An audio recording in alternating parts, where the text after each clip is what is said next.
Olá, hoje estaremos dando continuidade aos treinamentos ministrados pela Unimed Paranavaí, com os seguintes temas: procedimento operacional padrão e indicadores. Estaremos trabalhando no primeiro momento sobre o conceito, o que é o procedimento operacional padrão. Então, ele é um documento organizacional que traduz o planejamento do trabalho a ser executado, é uma descrição detalhada de todas as medidas necessárias para a realização de uma tarefa.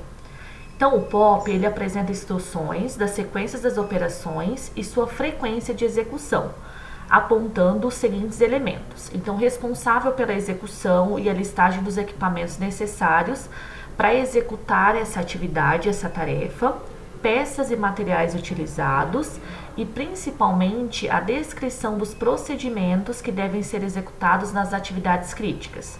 Então, modo de operação, possíveis restrições, o que pode ou não pode ser feito. Todos esses elementos, eles deverão ser aprovados, datados e revisados anualmente, ou de acordo com a necessidade do processo. Então, resumindo, o POP ele é um documento organizacional que traduz o trabalho a ser executado e contém uma descrição detalhada de todas as medidas necessárias para a realização de uma tarefa. É interessante que no momento da elaboração do POP esteja os colaboradores que realizam essa atividade, essa tarefa, para verificar se de fato essa tarefa, esse procedimento está sendo feito da maneira correta, para possíveis alinhamentos, e também, no mínimo, anualmente estar revisando esse POP. Ou também de acordo com a necessidade. Se houve alteração de algum procedimento, de alguma tarefa, ele pode já ser atualizado. Um outro fator importante é o objetivo desse POP, desse documento. Então, ele tem por objetivo manter o processo em funcionamento por meio da padronização e minimização de desvios na execução da atividade, ou seja, ele busca assegurar que as ações tomadas para a garantia da qualidade sejam padronizadas e executadas conforme planejado. Então, o POP ele é um instrumento destinado a quem executa a tarefa e ele deve ser um documento simples, completo, objetivo e que possa ser interpretado por todos os colaboradores. Então, é interessante na montagem, na elaboração desse POP, pensar em todos esses fatores, numa linguagem mais clara, completa e objetiva. Quanto à sua aplicação, representa a base para garantir a padronização de tarefas e assegurar aos usuários um serviço de produto livre de variações ou não conformidades que poderão interferir na sua qualidade final. Falamos no slide anterior sobre a palavra padronização. O que é a padronização? Então, ela é uma técnica que visa reduzir a variabilidade dos processos de trabalho sem prejudicar sua flexibilidade. Então, ela destina-se a definir os produtos com base nas necessidades dos clientes, os métodos para produzir esses produtos, as maneiras de atestar a conformidade de tais produtos e o que os mesmos atendem à necessidade dos clientes, de maneiras mais simples, menor custo e menor variação possível. Então, por exemplo, o processo de passagem de sonda ou processo de infusão de medicamento. Então, como que é feita essa padronização? É através de teorias, de técnicas, então isso é importante estar descrito no POP. Então, como que é o procedimento da realização da passagem de sonda, quais os materiais que eu utilizo, quem que é responsável por essa passagem. Então, tudo isso, todas essas atividades têm que estar descritas no POP. A padronização, ela contribui para alguns fatores. Então, atingir o equilíbrio entre os requisitos dos clientes e a melhoria da qualidade, promover treinamentos, assegurar a rastreabilidade, promover evidências objetivas e avaliar a eficácia contínua do sistema de gestão. Como elaborar o POP? Então, reunir a equipe que vai elaborar, então analisar o processo, analisar as tarefas, quais os colaboradores que estão ligados e interligados a esse procedimento.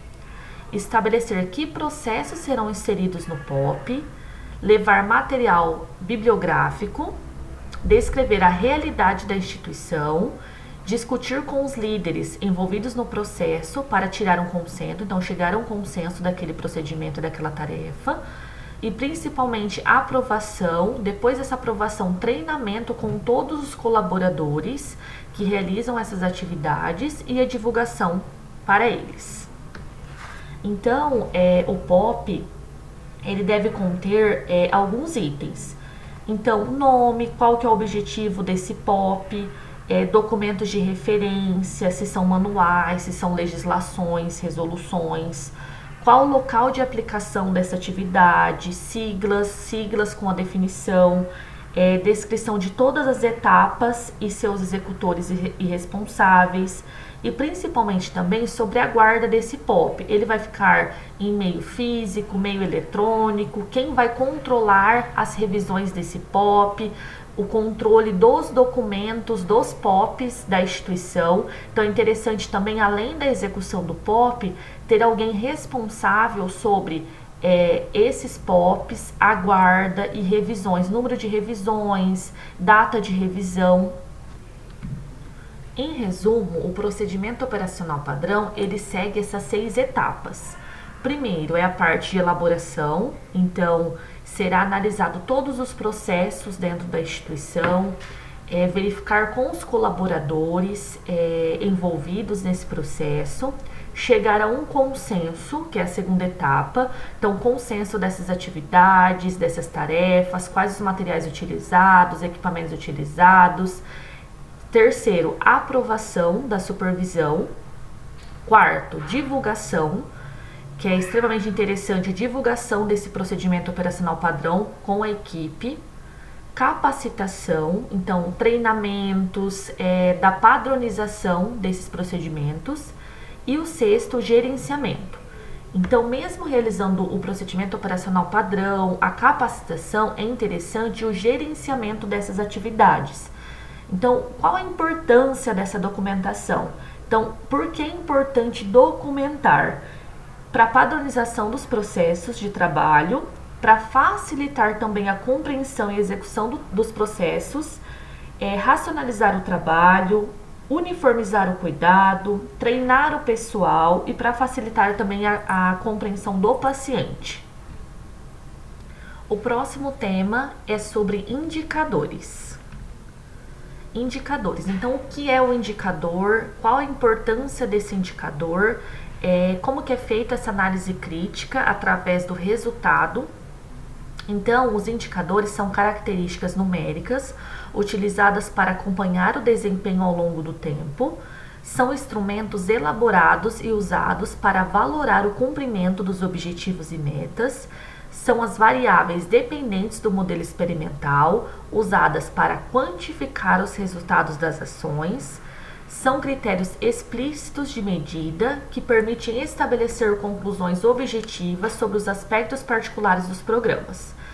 Então, os indicadores, eles mensuram as atividades realizadas ao longo do trabalho, e através desses indicadores nós conseguimos traçar planos de ação, metas, se houver não conformidades ao longo desse período de mensuração, como iremos tratar essa não conformidade, qual que será o nosso plano de ação através disso. Então, o indicador, ele mensura a atividade realizada.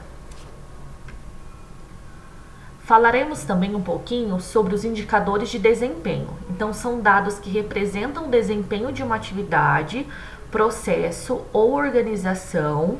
É uma forma de representação quantificável usada para medir o desempenho relativo de um produto, de um serviço, de um item, de uma operação, processo ou sistema, e medir o grau de frequência de conformidades com os requisitos válidos para o cliente. Eu trago aqui para vocês um fluxo de 10 passos sobre os indicadores de desempenho. Então, o primeiro é a análise de missões e dos objetivos estratégicos da instituição. O segundo, o levantamento dos processos críticos. Então, será necessário uma análise das tarefas, das atividades e realizar o levantamento dos processos críticos da instituição. Priorização desses processos críticos, correlação dos processos com o objetivo da empresa, definição e classificação dos indicadores. Então, através da análise dos itens anteriores, é realizado a definição e classificar quais são os indicadores que serão trabalhados na instituição.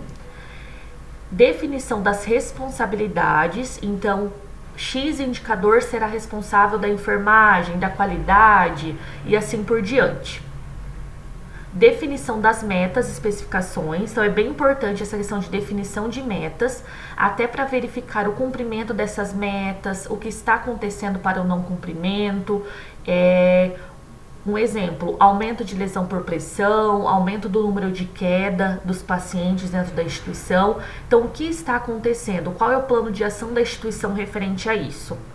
Representação gráfica dos indicadores, então é possível realizarmos gráficos para melhor visualização desses indicadores, implementação dos indicadores e principalmente a revisão periódica do sistema de indicadores.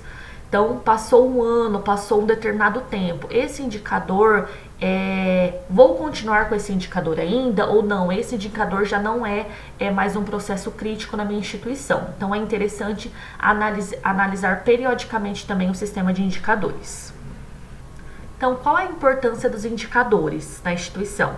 Então, os indicadores eles estão presentes em todas as situações onde se quer ter uma clara noção da situação atual, então eu preciso saber o número de úlcera por pressão que foi desenvolvida no mês de março da minha instituição, número de queda, taxa de mortalidade, taxa de infecção hospitalar. Então eu consigo ter uma noção da situação atual da minha instituição. Se quer ter uma visão consistente e de uma situação futura a alcançar, então hoje eu tenho esse número de taxa de infecção hospitalar, mas eu preciso alcançar numa situação futura essa taxa. Então você consegue também mensurar e ter uma visão sobre a situação futura a ser alcançada. Se quer ter uma confirmação se estamos caminhando ou não na direção e sentidos certos para alcance dessa situação futura desejada. Então, é uma análise geral mesmo. Então, por isso a importância das metas. Então, eu coloco uma meta para esse procedimento. Para essa tarefa. Eu estou alcançando, eu estou abaixo da meta, estou acima da meta. Então, por isso é interessante mensurar os indicadores e também colocar metas.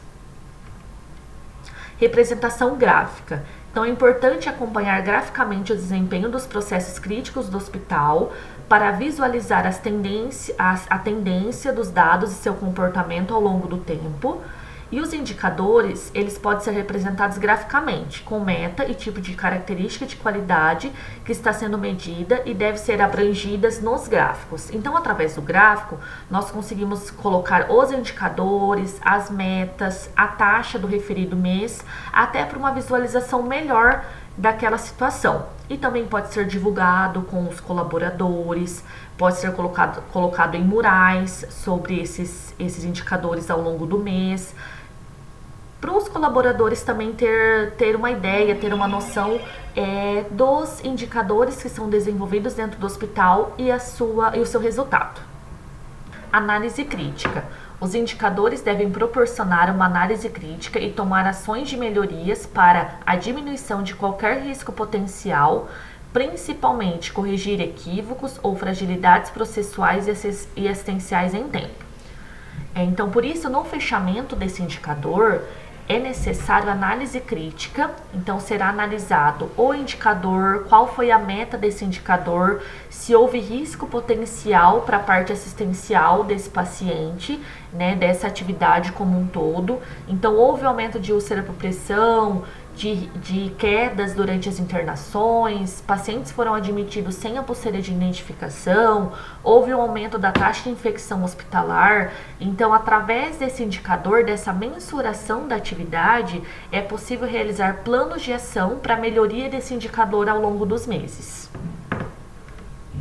Alguns exemplos de indicadores: taxa de ocupação, taxa de infecção hospitalar, satisfação do paciente, taxa de readmissão, taxa de úlcera por pressão desenvolvida dentro do ambiente hospitalar, utilização de dieta enteral, Então, quantas visitas foram realizadas para os pacientes da parte de nutrição, quantos utilizaram dieta enteral, taxa de mortalidade, tempo médio de permanência dos pacientes de acordo com a patologia ou procedimento cirúrgico, tempo de atendimento e triagem no pronto atendimento, taxa referente ao faturamento versus o recebimento, entre outros indicadores que é possível mensurar.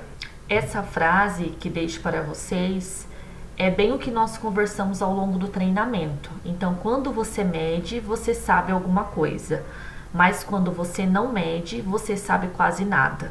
Então, por isso a importância da mensuração das atividades que são desenvolvidas. Através dessas atividades, desses indicadores, nós conseguimos traçar planos de ação para melhoria do cuidado, para melhoria assistencial do paciente. Muito obrigado, espero que tenham gostado e até a próxima.